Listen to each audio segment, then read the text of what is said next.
Em que sentido?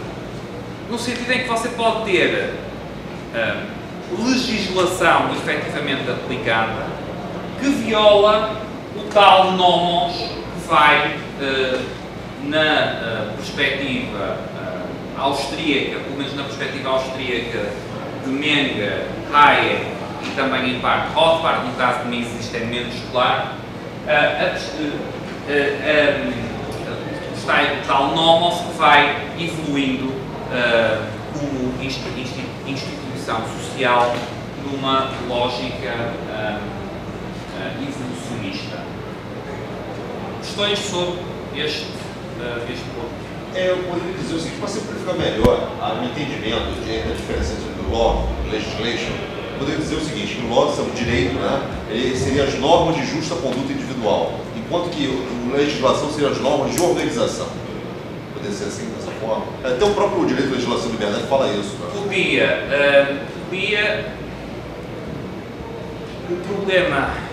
Podia e acho que pode. Acho que pode ser uma forma também de complementar a distinção. Normas de justa conduta individual, que é uma expressão que o próprio Hayek utiliza, e as outras normas de organização, mais no sentido de normas comandos, sim, mas não só comandos, e daí normas que efetivamente existem numa determinada organização. Pode ser uma forma também de ver, desde que o sentido de normas individuais de justa conduta seja lido no tal sentido de nomos. Ou seja, que o que constitui justa conduta é não o command, é não a ordem dirigida, mas que o que constitui justa conduta são as tais rules que caracterizam a ordem espontânea. Okay? É tal como os conceitos estarem interrelacionados. Essa definição será boa se no normas individuais de justa conduta, a parte do justa estiver pressupondo, estiver assumindo e demonstrado que a ordem espontânea e as rules da ordem espontânea são o que constituem a justiça. Okay? É porque é muito difícil fazer essa divisão no caso concreto. Até não existe um concretudômetro, vamos dizer assim. Até onde vai a concretude do law para fazer ele virar legislation? Me parece que acaba ficando algo muito vago, principalmente essa área cinzenta. Certo, não tem de facto um instrumento, cujo nome eu não vou atrever a tentar reproduzir, mas não tem um instrumento, é a primeira. A lei não comanda, ela ordena. Não tem esse instrumento. O que é que podemos dizer? A questão da law se transformar em legislation, a law, o facto de se transformar em legislation não é simples nem complicado, é simplesmente, o legislation é o que efetivamente existe, são as normas, que é da organização, que estava falando, é a legislação que efetivamente existe.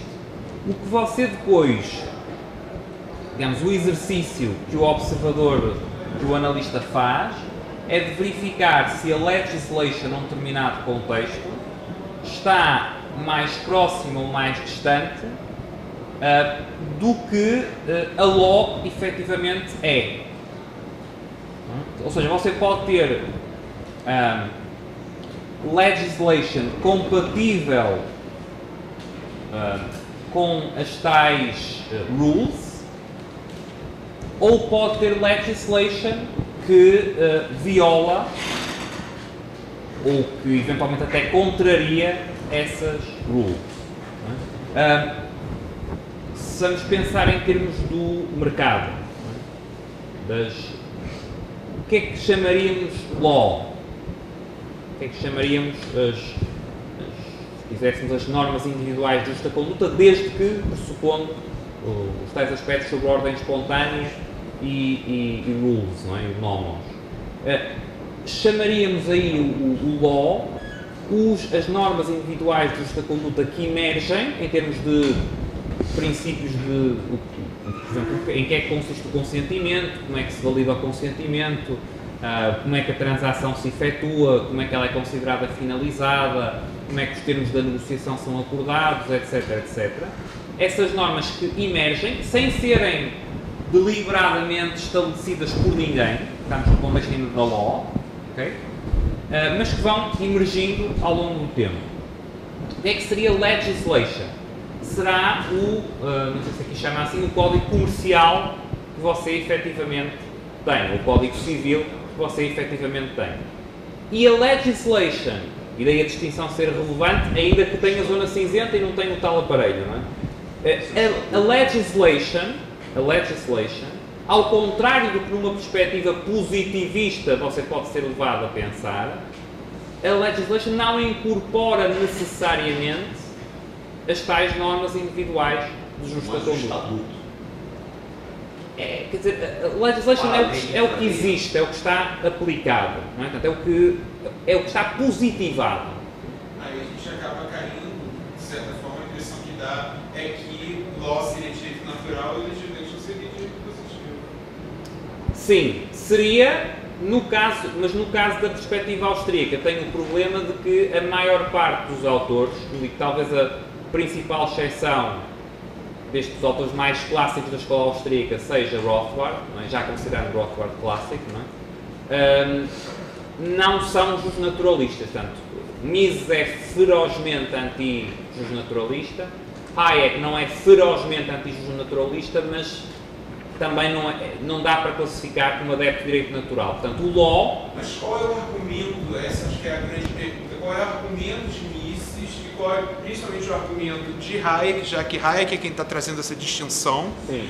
Contra o law, na verdade contra o law do próprio Hayek. Não é contra o law, você pode ter a noção de Hayek do que é law, é uma noção que tem pontos de contacto com o justnaturalismo, mas que não é totalmente justnaturalista, no sentido em que tem uma componente, nomeadamente evolucionista ou evolucionária, que não está presente tradicionalmente nas concepções de direito natural. Alex. No caso de Hayek, eu vejo que o problema se dá até pelo fundamento que Hayek vai buscar em Edmund Burke, da ideia de que essa lei é uma lei evolucionária, que pelo costume e tradição da sociedade, ela evolui e chega àquele ponto. Então eu acho que essas bases epistemológicas, eu volto semana passada ao do André, é importante porque muitas das divergências da escola austríaca, e aí me estou errado, não se resolvem no campo econômico ou da filosofia política, mas da epistemologia. E dentro da questão da epistemologia é que eu venho a, de novo, defender a questão do direito natural. Porque me parece que tudo bem, dentro da ideia de epistemologia, nós não temos todas as ferramentas para conhecer, vamos dizer assim, a verdade. E aí, por isso, ele daria uma ideia de evolução. Mas essa evolução se daria no sentido de que nós estamos ganhando cada vez mais instrumentos para chegar a uma verdade que é absoluta no final das contas. A gente só não tem como captá-la totalmente. Só que no final... existe, assim, a gente só por conta da nossa limitação, a gente chega, então, pelo que eu estou entendendo, de certa forma, Hayek não está negando em absoluto. Na verdade, a impressão que me dá é que Hayek, na verdade, está confirmando a existência de um direito natural e afirmando que nós não temos condição de apreendê-la por completo e que nós vamos aprendendo de maneira evolutiva, mas sem negar o fim, que é a verdade final, que seria absoluta e imutável direito natural. Ok. Primeiro, para concordar inteiramente com o que o Alex falou, portanto, de facto, para você perceber porquê da oposição tão feroz do Mises ao conceito de direito natural e do desconforto de Hayek com a noção de direito natural, ainda que não a tal oposição, eu já vou falar depois no seu segundo ponto, tem aqui nas bases epistemológicas. Não é? Quer dizer, o Mises eu, na parte epistemológica aqui, não segui, é um curso de iniciação, não teríamos tempo, não fiz uma abordagem autor a autor, não é? Procurei centrar mais no que é comum, mas já que a questão remete para isso, Mises é fundamentalmente, do ponto de vista epistemológico, um utilitarista. Vocês se lerem, mesmo na ação humana, um dos autores mais elogiados, mais favoravelmente citados, é Jeremy Bentham, de quem Hayek, não por coincidência, é um autor relativamente a quem Hayek tem fortes reservas, precisamente pelo plano epistemológico. Ora, Bentham é, mais do que qualquer outro, que até com várias histórias divertidas, o pai fundador da ciência do utilitarismo. Não é? O homem que tentou realmente introduzir, por exemplo, um mecanismo de calcular quantitativamente a felicidade. Não é? Para depois podermos calcular que políticas eram melhores em função de unidades de felicidade. Não é? Portanto, levava realmente a sério o utilitarismo.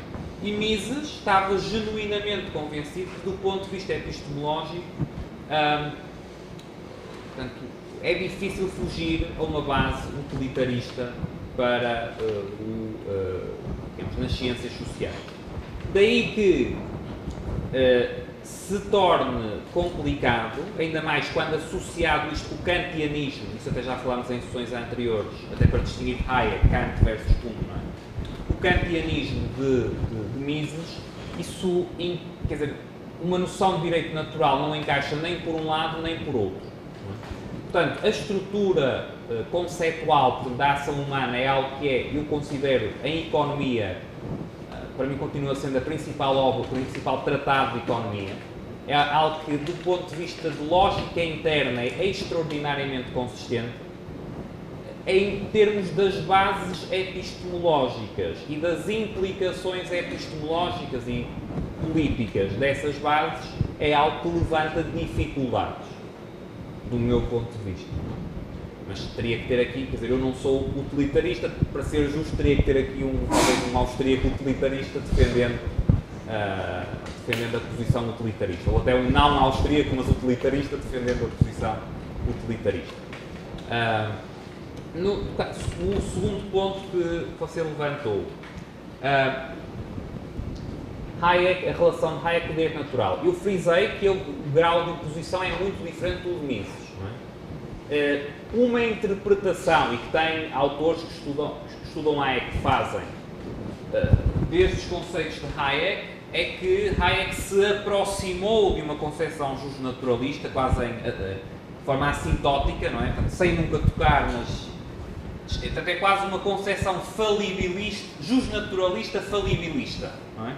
Ou seja, procedemos como se existisse um direito natural, na prática, ainda que perfeitamente conscientes que nunca poderemos estar certos